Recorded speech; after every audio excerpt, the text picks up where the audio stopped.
Yeah. Hey, Brad, how's it going? Good morning, Mike. Um, from your standpoint, what do you think you guys need to do to improve the pre-snap operation as far as managing the clock and getting snaps off maybe earlier in counts? Yeah, that's the first thing we did this week is I challenge the guys with three things. Just talking about being urgent into and out of the huddle, getting to the line of scrimmage so we can start to digest information as soon as possible, getting looks in the run game, getting our points right, and getting the communication echoed out up front. The second piece is brevity of communication. So coupling the tempo of getting in and out of the huddle, the tempo of getting the play called is not adding fluff in our communication. So that kind of couples with a trust that your teammates know what they're doing. So it's all kind of tied in together. But really, urgency and brevity were the two kind of themes of our pre-snap stuff to just make sure that we're getting to the line, we're clear in our communication, and then we're trusting each other to do the right thing.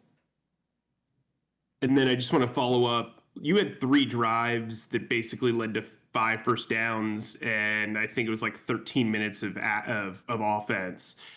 Do how can you guys, I guess, streamline the process between understanding what the defense is, knowing what you're going to call, but also mining the clock when you are trailing? Yeah, when you're trailing, you want to stay balanced for as long as you can, but then there does come a time where it's kind of go mode for us, where we got to start to push the tempo. So that's just something we've been harping in on all week, and that's whether the situation is normal ball or we're down a couple scores and we got to get rolling. That's never the intent to extend all those drives out, especially when you're down a couple scores. But again, that's just what we've been kind of emphasizing all week. No matter the situation, we should feel that urgency to the line of scrimmage. It encourages trust in your teammates. It shows us that you know what you're doing, and then we're in attacking mode. That's what we want our culture to be about. That's what we want our offense to be about. And it starts to streamline as long as that communication is brief and succinct, and then in the urgency in and out of the huddle with the play calls and everything. That's all coupled together. So you'll start to feel that urgency when it's all being addressed in practice and it becomes habit. All right, we will go over to David Newton, followed by Darren.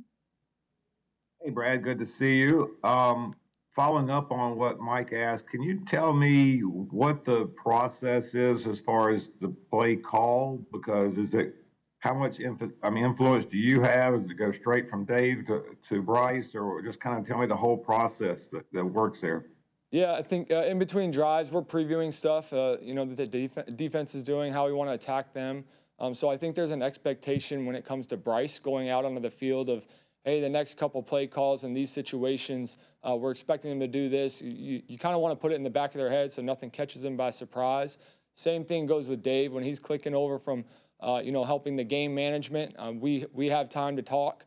So, hey, the next couple drives, our favorite runs, while the beauty of having, Dave is doing the game management and I get to help with the run game and hear their next thoughts of how to combat the guys up front. And then kind of consolidate all the information we're getting from all the coaches, give it to Dave before the drive, and then we're off and rolling. And do you think that part of the process failed on that 4th and 1 call that seemed to come in late or No, I on think Sunday? Dave addressed that. We won't get into the specifics of the play calls and that, but that's a play we've repped a ton of times, and we just got to find a way to execute. Okay, and I want to ask one more thing. What did you see the impact of T-Mac on the game on Sunday? I know he felt like he should have had the deep one over the middle where he should have gotten two hands on the ball and called it a routine catch for him. But what was the overall impact on the game by him? Well, talking about urgency, you see an attacking nature from T-Mac. Anytime that ball was in the air, he was going after it.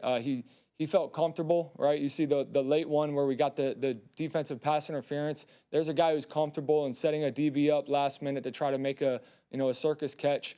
But that's just that's confidence, right? That's the investment that he's had in the mental piece of the game and what we're trying to ask him to do.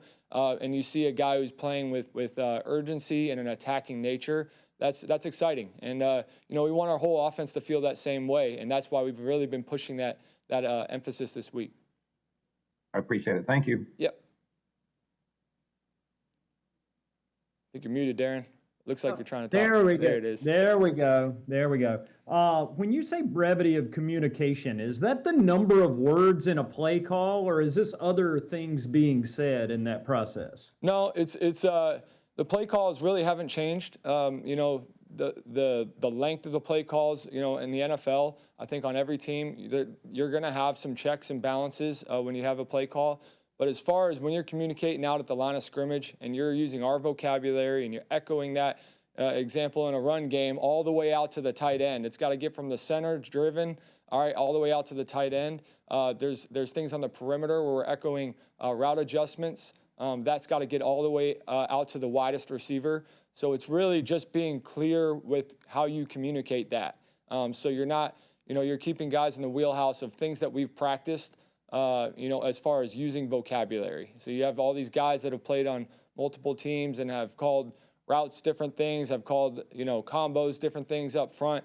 But the repetition that we've gotten, all spring, all last year, going into this year with training camp is just rely on trusting our technique, trusting the vocabulary and the brevity of communication that we presented to you, and just rolling it out on game day, knowing your teammate next to you is going to have your back. Yeah. The other thing I wanted to ask was about Chuba and Rico and kind of the distribution of labor. Is that what we saw last week a reasonable expectation, or will that change week to week? Well, you'd love to be able to continue to run the ball late into the second half. I think you'll start to see a balanced attack when you're in 4-minute mode and you're up on teams and you're trying to finish games out with running the ball and being physical. So that's when I think you'll see more base down carries from Rico and Chuba. But as far as doing the third down stuff, Rico's done a great job for us there. We'll continue to push him in that regard. Just having a good role, a good niche there, and then spelling both those guys with having some stuff for Trevor as well. It's going to pay dividends in the long run. So I do think that distribution, you feel the emphasis of trying to get Chuba going, trying to let him, impose that physical mentality early and often. But then also, just keeping a pulse on it as the game goes. He takes a big shot, give a drive to Rico when you need to, knowing we're not going to lose a step as far as the quality of running. All right, we will go to Daryl, followed by Alex. Hi, Brad. I want to ask a question regarding how the offense ended up performing on Sunday in the first game. And last year, a similar type of start to the season where Bryce wasn't sharp, the offense wasn't cohesive. Of why maybe the team did not give him more, and the players in general, more reps in the exhibition season, like, for instance, the one game where they got 2 series of downs and Dave didn't think that they earned a third series. Wouldn't you think like maybe you needed a little bit more work rather than less, and maybe not have the same type of start this year that happened last year? What was your thought on all of that? Yeah, I think from the outsider's view, you see the reps in preseason games. Every team manages it different. We also were benefited with 2 cross-joint practices with Cleveland and Houston, 2 very physical, good defenses that posed a lot of challenges for us. So we thought the extended reps combined with the reps that they got in the preseason games coming from those practices, our guys, they showed they were ready for the tempo of a real game and getting those live reps. Those things occurred in those 2 practices that we had. I don't have the official count on me, but I would think it'd be a normal distribution of preseason reps that starters would get when you throw all those things in there together. So we felt good about the preparation and the plan going into having 2 joint practices against other defenses and then having them ready for the season. But would you say, though, in the practices versus the games, that the players maybe react a different way? Because in the practices, you could start things over. It doesn't really count. In the game, it's happening in real time, and you can't go back on it. I mean, is there a difference there in some way, though? I would say there's definitely a difference when you're practicing by yourself. When you're practicing against our defense and we say, hey, Evero, I need that play again. Can we get it at the end of the rack? But when we're in Houston and we're practicing against Cleveland, those reps are as live as it gets. Those guys turn on a competitive switch where it feels like game mode, and we're doing extended drives, call it periods, putting guys in situations where exactly what you're saying, we want them to react, and have it be more free flow like it is in a game. That's where we felt really good about the reps they got against those two teams outside of the preseason reps as well, that they got enough of that exposure going into the season. Thank you, Brad. Yep. Hey, Brad, I know that you were asked about T-Mac earlier, but I want to ask a follow-up on him. He was pretty upset at himself for dropping that pass in the end zone. And just generally, what does that say about a rookie who had a pretty good day otherwise, being hard on himself after that play? That's what you want. That's what we saw in him in the pre-draft prep. His competitive nature. He wants to win in everything he does. The first thing he came back, I remember the defensive pass interference. He's like, hey, make sure they give me those yardage for that catch I just made. So there's a guy who's ultra confident, and he backs it up with a lot of skill and ability. And he's only going to continue to ascend, as he continues to get opportunities to showcase that. I'm really excited about just the attacking nature that he had, on a handful of those things down the field, and can't wait for that to grow. I'm sorry to report that he did not get credited for those yards. I know. And then I wanted to ask about Hunter Renfrow as well. He was kind of, I don't know how fair this is, he was kind of tabbed as a replacement for Adam Thielen once Adam got traded. I wanted to get your take. Do you think that is a fair one-to-one comparison? And if it is, how do you find a way to get him more involved in week 2?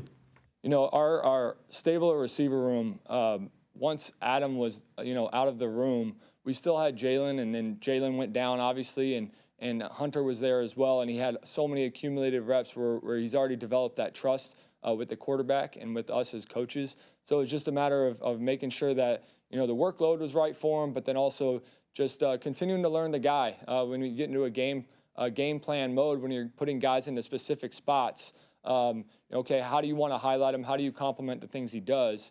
It's a lot of fun because you get to go back, and I watched all his targets from Vegas, and I'm having great conversations with him on the side of like, okay, what are some of the things you liked? How did they use you? How did they coach it up? And then how can we bring those conversations to Bryce so you two are on the same page?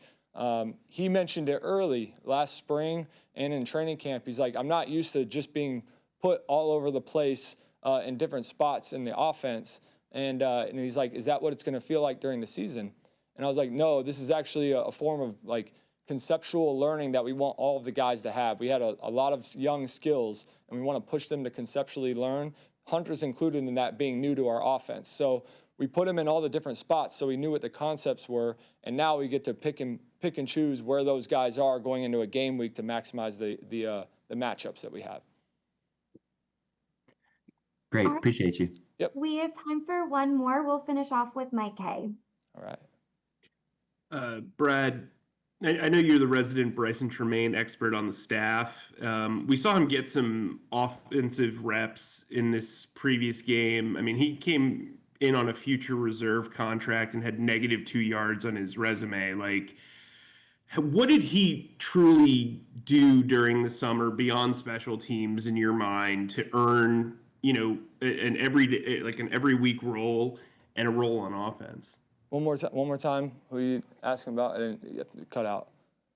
Oh, sorry. Bryson Tmaine. Oh, yeah. Okay. Yeah, you know that guy. Yeah. Anyway, so he came in with like -2 yards on his resume and was a future reserve guy. Yeah. What did he do outside of special teams to really earn a role in your offense? And what did you see from him in the summer that maybe kind of, I guess, reinforced, taking a gamble on him based on your relationship?